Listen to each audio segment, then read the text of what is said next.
압살롬이 반역을 일으켜서 다윗은 예루살렘을 떠나고 압살롬은 예루살렘으로 들어옵니다. 다윗이 하나님께서 주신 왕권을 남용하여서 밧세바와 동침하고 우리아를 죽인 그 징벌이 내려지고 있습니다. 이 과정에서 주목할 만한 점 세 가지를 나누겠습니다. 첫째, 하나님께서는 죄를 반드시 심판하십니다. 다윗은 하나님께서 세우신 왕이었습니다. 이전까지 다윗은 하나님 나라의 이상적인 왕의 모습을 잘 보여주었습니다. 그러나 왕권이 안정되자 다윗은 자신의 욕망을 채우기 위해서 왕권을 남용했습니다. 밧세바와 동침하고 그의 남편 우리아를 아주 교활한 방법으로 죽였습니다. 하나님께서는 왕권을 남용한 다윗의 죄를 그냥 넘기지 않으시고 16장에 나오는 모든 과정을 통해서 다윗을 심판하셨습니다. 압살롬이 다윗의 후궁들을 범한 것은 분명히 압살롬의 죄입니다. 하지만 이를 통해서 다윗에게 미리 말씀하셨던 하나님의 심판 역시 분명하게 이루어졌습니다.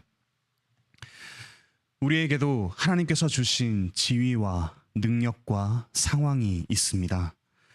이 모든 것은 하나님을 대신하여서 사람들을 섬기고 또 하나님의 의로운 통치를 드러내기 위해 하나님께서 주신 것들입니다.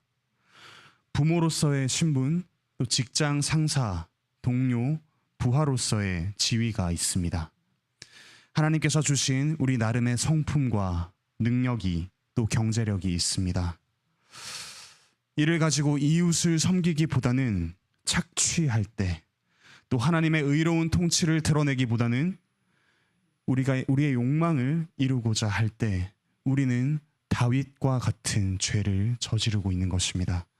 하나님께서는 반드시 이 죄를 심판하십니다. 정직하게 우리의 상황, 또 우리의 신분, 우리의 지위 가운데 우리가 어떻게 행하고 있는지를 돌아봅시다. 둘째, 하나님의 징벌을 묵묵히 받아들여야 합니다. 다윗은 압살롬을 피해서 떠나던 중 심의의 저주를 받습니다.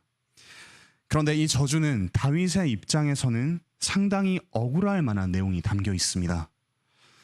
심의는 사울 족속의 모든 피가 다윗에게로 돌려졌다라고 이야기를 합니다. 다윗이 사울 왕가를 멸망시켰기에 이와 같은 벌을 받고 있다고 이야기합니다. 하지만 다윗은 오히려 사울의 자손들을 보호하려고 했습니다. 다윗은 자기 잘못과 전혀 관계없는 내용으로 저주와 비방을 받고 있습니다. 하지만 다윗은 어떻게 하고 있습니까?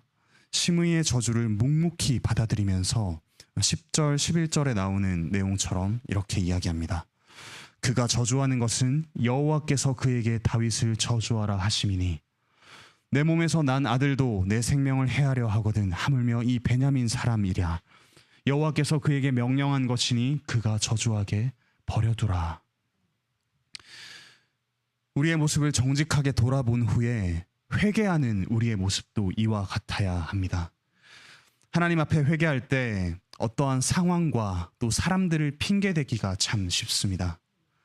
억울한 우리의 감정을 호소하고 싶을 때가 참 많습니다. 하지만 우리가 회개할 때마다 어떻습니까? 상황과 사람들보다 더욱 분명하게 드러나는 것이 있습니다. 그것은 바로 우리의 죄입니다. 더욱 분명한 우리의 죄를 정직하게 하나님 앞에 아뢰며 묵묵하게 또 참혹한 마음으로 회개하면서 나아갑시다. 우리의 죄를 슬퍼하고 정직하게 회개합시다. 셋째, 우리의 모든 징벌을 담당하신 우리의 참 왕이 계십니다. 하나님께서는 징벌을 받아 떠나는 다윗에게도 자비를 베푸십니다. 무비보셋의 종 시바가 나귀와 떡, 건포도, 또 과일, 포도주를 가지고 다윗에게로 왔습니다. 시바는 무비보셋을 모함하면서 다윗에게 호의를 베풉니다. 다윗의 호의를 얻어 이 무비보셋의 모든 재산을 얻기 위해서입니다. 하나님께서는 이러한 악한 동기를 가진 사람을 통해서도 자신의 백성을 보호하십니다. 징벌을 당하는 동안 이를 감당할 힘을 주십니다. 우리에게는 이보다 더 큰 위로가 있습니다.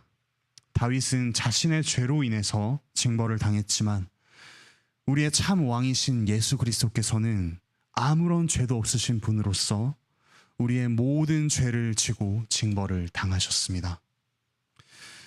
사실 우리는 하나님의 징벌을 직접 감당할 힘이 하나도 없는 사람들입니다. 그러나 예수님께서는 마치 세상 모든 죄를 홀로 지은 한 사람처럼 하나님의 진노를 감당하셨습니다. 우리와 같이 인간이 되셨고 우리와 같이 연약한 상황에 처하시면서도 우리의 모든 죄를 감당하셨습니다. 그러하기에 우리의 모든 연약함을 경험해서 아시고 지금도 우리를 위해 하나님 보좌 우편에서 중보하고 계십니다. 이 왕이 계시기에 우리는 용감하게 또 정직하게 하나님 앞에서 우리의 죄를 낱낱이 고하고 회개할 수 있습니다. 이 왕이 계시기에 다시금 우리가 있는 그 자리에서 우리가 가진 그 신분에 합당하게 행할 수가 있습니다. 이 모든 16장의 내용을 보면 한 사람 한 사람이 각기 자기의 꾀를 가지고 또 자신의 계획을 가지고 행하는 것을 볼 수 있습니다. 하지만 이 모든 것을 통해서 하나님께서는 약속하셨던 징벌을 내리시고 다시금 다윗을 세워가시는 모습을 볼 수가 있습니다. 예수님의 십자가 사건에서도 사람들의 모든 꾀와 계획이 이루어지는 것처럼 보였지만 결국 그 결과는 우리의 모든 죄가 용서되고 예수님의 부활로 이어지며 우리가 새로운 소망을 가지고 살아갈 수 있게 되었습니다. 사랑하는 관악교회 우리 형제자매 여러분, 우리 함께 하나님 앞에 정직하게 우리의 죄를 회개합시다. 상황과 사람을 핑계 대지 말고 정직하게 우리의 죄를 슬퍼하며 회개합시다. 그리고 이 모든 죄를 우리 홀로 감당하게 내버려 두지 않으시고 친히 그 죄를 모두 지고 죽으신 우리의 참 왕 예수 그리스도를 바라봅시다. 우리는 그 예수 그리스도와 함께 부활한 몸으로서 또 이미 우리가 있는 그 자리에서 왕으로서 제사장으로서 선지자로서 우리의 역할을 넉넉히 감당할 수 있게 됩니다. 우리를 도우시는 왕을 의지하면서 오늘도 우리의 자리를 감당합시다. 함께 기도드리시겠습니다. 하늘에 계신 우리 아버지 하나님, 우리의 추악한 죄를 우리 자신보다 하나님께서 더욱 분명히 아십니다. 그 죄를 모두 아시고도 하나님께서는 우리에게 징벌을 내리시되 우리를 홀로 내버려 두지 않으십니다. 그 징벌 속에서도 하나님의 자비를 발견하게 됩니다. 또 우리 주변의 모든 이들이 각자의 계획과 꾀를 가지고 살아가지만 그 모든 것을 통해서 하나님께서는 최고의 선을 이루십니다. 우리의 구원을 이루십니다. 우리로 하여금 그 아들의 형상을 닮아가게 하십니다. 우리가 이 사실을 신뢰하면서 정직하게 하나님 앞에 우리의 죄를 회개하기 원합니다. 또한 우리의 죄를 슬퍼하며 회개할 때 다시금 우리를 회복시키시고 우리의 자리에서 넉넉히 그 자리를 감당하게 하실 하나님의 은혜를 사모하며 기다립니다. 그 자리를 넉넉하게 감당할 수 있도록 하나님 우리에게 큰 힘을 더하여 주시옵소서. 참 우리의 육체의 문제와 또 우리의 마음의 문제와 관계의 문제, 자녀의 문제, 가족의 문제로 신음하고 있는 이들이 있습니다. 하나님 그들을 긍휼히 여겨주시고 우리 인간으로서는 감당할 수 없는 그 문제 앞에서 하나님께서 어떻게 그 문제를 감당해 가시는지, 다루어 가시는지, 또 그 과정을 통해 우리를 어떻게 빚어 가시는지 우리가 주목하게 하여 주십시오. 또한 그렇게 빚어져가는 서로를 격려하며 또 믿음을 북돋아주며 함께 격려해가는 우리 모든 관악교회 형제자매 될 수 있도록 하나님 힘을 더하여 주시옵소서. 감사드리며 예수 그리스도의 이름으로 기도드립니다. 아멘. 은혜로운 기도의 시간 되시길 바랍니다.